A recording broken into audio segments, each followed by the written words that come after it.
बैठे हैं यहाँ के हमारे विधायक श्री सुधीर सिंगला जी, इस शहर की मेयर, प्रथम नागरिक जिनको हम कहते हैं, बहन मधु आजाद जी,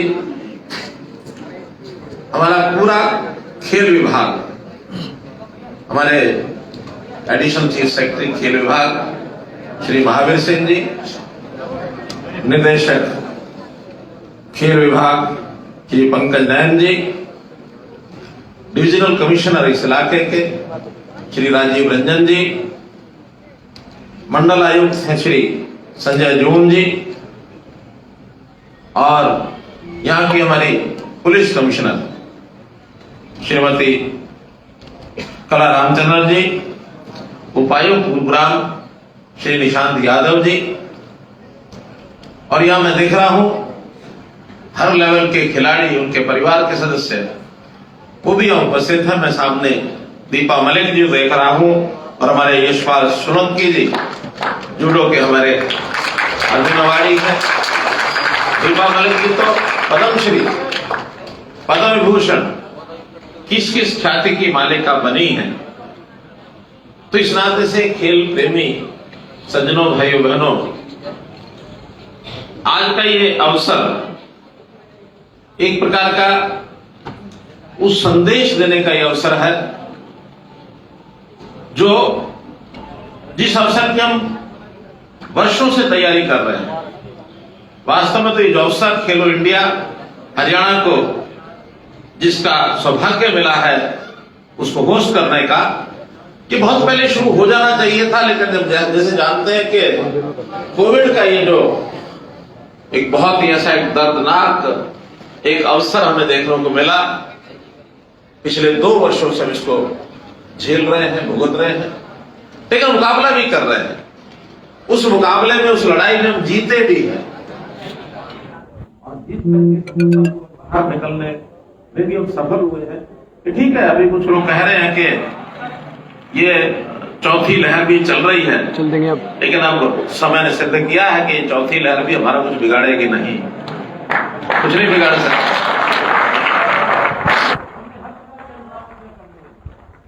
इस लड़ाई को लड़ने के लिए हमारा इंफ्रास्ट्रक्चर, हमारे मेडिसिन, हमारे संसाधन, हमारे जितने भी कोरोना वॉरियर्स, वो सब मजबूती से खड़े हैं।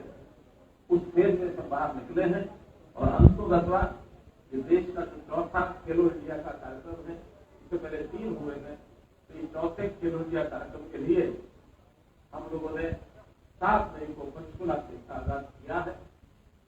वहां इसका लॉन्चिंग कार्यक्रम हो गया है। आज जिसको कहेंगे कि प्रमोशनल इवेंट है, क्योंकि एनसीआर एरिया में, चाहे वो हमारा कैपिटल दिल्ली है, चाहे एनसीआर एरिया का ये सब क्षेत्र है, यहाँ भी इसकी जानकारी सबको मिलनी चाहिए। तो आज इस कार्यक्रम का 2 दिन बाद ही आयोजन कर लिया हमने, और इसमें जैसा अभी हमने देखा है कि हमारे लोगों का लॉन्च हुआ, हमारे गीत का लॉन्च हुआ है, जर्सी का भी अभी प्रदर्शित किया जाएगा, जो जर्सी एक तय की गई है खिलाड़ियों के लिए, और इसी प्रकार से शुभंकर है।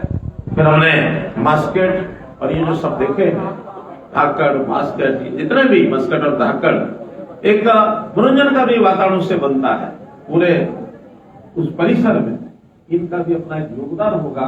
तो इसका हमने आज लॉन्च किया है, और ये इंतजार जो है अब ये खत्म हुआ है, उल्टी गिनती शुरू हो गई है। आज हम लोग 10 मई में अपनी बातचीत कर रहे हैं।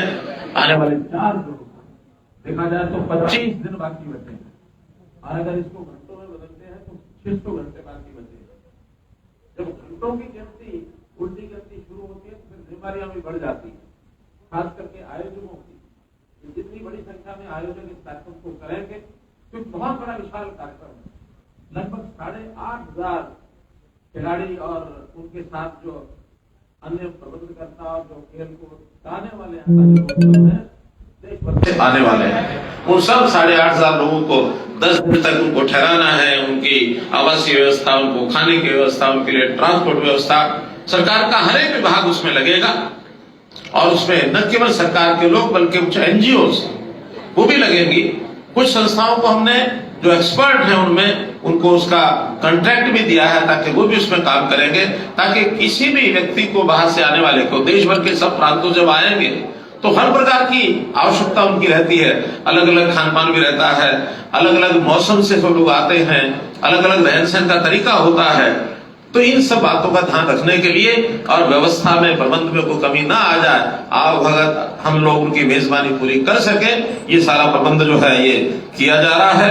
और ये जो कार्यक्रम है ये केवल पंचकुला में ही होंगे ऐसा नहीं है, कुछ इवेंट्स उसके अलावा भी, जैसे चंडीगढ़ में भी जो पंजाब यूनिवर्सिटी है चंडीगढ़ में, उसके परिसर में भी तीरंदाजी और फुटबॉल के खेल वहां होंगे। और अंबाला में तैराकी और जिम्नास्टिक, ये अंबाला में होगी। तैराकी का एक अंतर्राष्ट्रीय स्तर का एक बहुत बड़ा तैराकी का जो एक प्रावधान किया गया है वहां, वो भी नया जो है वो परिसर बना है। शाहबाद में हॉकी और साइकिलिंग, हॉकी का क्योंकि केंद्र अपना शाहबाद का जो है वो बहुत बड़ा केंद्र है, और वो तो सीधा सीधा समर्पित हमारे संदीप सिंह जी को है, क्योंकि संदीप सिंह जी भी शाहबाद के ही रहने वाले हैं। और हॉकी की टीमें जो निकलती हैं उसमें अधिकांश खिलाड़ी हमारे शाहबाद क्षेत्र के ही होते हैं। दिल्ली में भी शूटिंग का कार्यक्रम वो दिल्ली के अंदर चलेगा, ये प्रतियोगिता दिल्ली के अंदर होगी। तो ऐसा एक प्रकार से विस्तृत कार्यक्रम बना है, इसमें पूरे हरियाणा के अंदर ये जो कार्यक्रम होंगे, न केवल खिलाड़ी बल्कि दर्शक भी, हम चाहेंगे कि पूरे हरियाणा के वहां पहुंचे, हर जिले से, खास करके विद्यार्थी, खिलाड़ी, इन सबको हर दिन अलग अलग क्षेत्र के अलग अलग लोगों को अलग अलग खेलों के साथ से रुचि रखने वाले, उसका पूरा टाइम टेबल छपेगा तो वहां लेकर के जाएंगे। दर्शक जितने उत्साह वर्धन करते हैं खिलाड़ियों का, उसका कोई मुकाबला नहीं है, क्योंकि दर्शक अच्छे हो, दीर्घा में बैठने वाले लोग, खेलों का आनंद लेने वाले लोग जिस उत्साह में होते हैं, खिलाड़ी भी उसी उत्साह में होता है।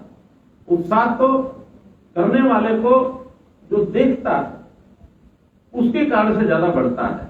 मानो उदाहरण देता हूं, हम लोग यहाँ भाषण कर रहे हैं, ये भाषण तभी हमको आनंद आता है सामने बैठे हुए तालियां बजाएंगे, भाषण सुनेंगे, तब आनंद आता है। और अगर हम भाषण करते हैं और सामने यानी या तो हो कोई नहीं, और वो है तो चुप करके बैठा है, हाथ में हाथ रख करके कुछ नहीं करता है, तो भाषण देने वाले को भी कोई आनंद तो नहीं आता कि आनंद आया। लेकिन उत्साहवर्धन खिलाड़ियों का भी ऐसे ही होता है। तो मैं चाहूंगा कि हम ज्यादा संख्या में इन खिलाड़ियों का उत्साहवर्धन करने के लिए, और अपना भी उसमें लाभ होता है। अपना लाभ यानी मनोरंजन तो होता ही होता है, बहुत सी चीजें देख करके भी आदमी सीखता है। केवल अभ्यास तो करने की बात बाद में आती है, पहले रुचि जागती है देखने से। तो हमारे जो युवा खिलाड़ी हैं वो ज्यादा वहां जाएं और इन खेलों को वहां देखेंगे तो उसका एक आनंद उनको अपना आएगा, उसका लाभ भी उनको होगा। तो इस प्रकार से खेलो इंडिया का जो कार्यक्रम है इसका प्रारंभ ये होने जा रहा है, और मैं इसके लिए देश के प्रधानमंत्री जी का आभार भी प्रकट करूंगा कि इस बार ये गेम मेजबानी का जो अवसर है वो हरियाणा को दिया है। कोई भी प्रदेश ला सकता है, हरियाणा को अवसर मिला है, और किसी भी राष्ट्रीय स्तर के खेलों का ये अवसर शायद संदीप सिंह जी इस पर बताएंगे कि पहली बार शायद हमको मिल रहा है, कभी अवसर नहीं मिला। तो हम इस अवसर को गंवाएंगे नहीं। इसमें जितना यानी ज्यादा भूमिका हमारी जो अच्छी से अच्छी भूमिका है उसको हम निभाएंगे, और हमारे जो खिलाड़ी हैं ये भी पदक लाने में सबसे आगे रहेंगे। अगर हमको ध्यान हो तो खेलो इंडिया 2020 का जो हुआ था उसमें हरियाणा का स्थान दूसरा स्थान रहा था, और कुल 200 पदक हमारे खेलो इंडिया के जो नौजवान खिलाड़ी हैं वो लेकर के आए थे। बहुत बड़ी टैली थी 200 पदक की, और इस बार तो मेजबान पदक तो खेल के ही लेना है, छीन के तो लेना नहीं है, लेकिन खेलने में हमारा अपना क्षेत्र हो, हमारे अपने खिलाड़ी हों। तो मैं चाहूंगा कि इस बार हरियाणा इन खेलों में प्रथम आए, इन सब खिलाड़ियों को हरियाणा की धरती, ये मिट्टी ऐसी है, इस मिट्टी में खेल रमा हुआ है।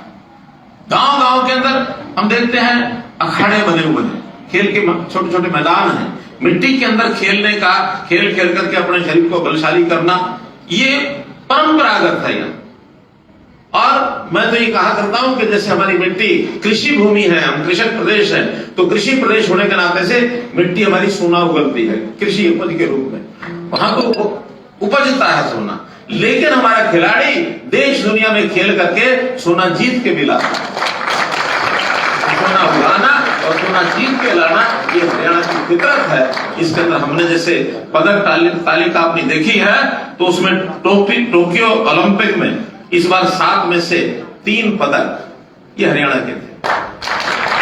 आबादी में सिर्फ 2% है देश की आबादी, 130 करोड़, हम 2 करोड़ 80 लाख हैं, 2 करोड़ 90 लाख इतना ही कह सकते हैं, तो 2 नहीं तो 2.25% है। लेकिन 7 में से 3 पदक लाना माने कितना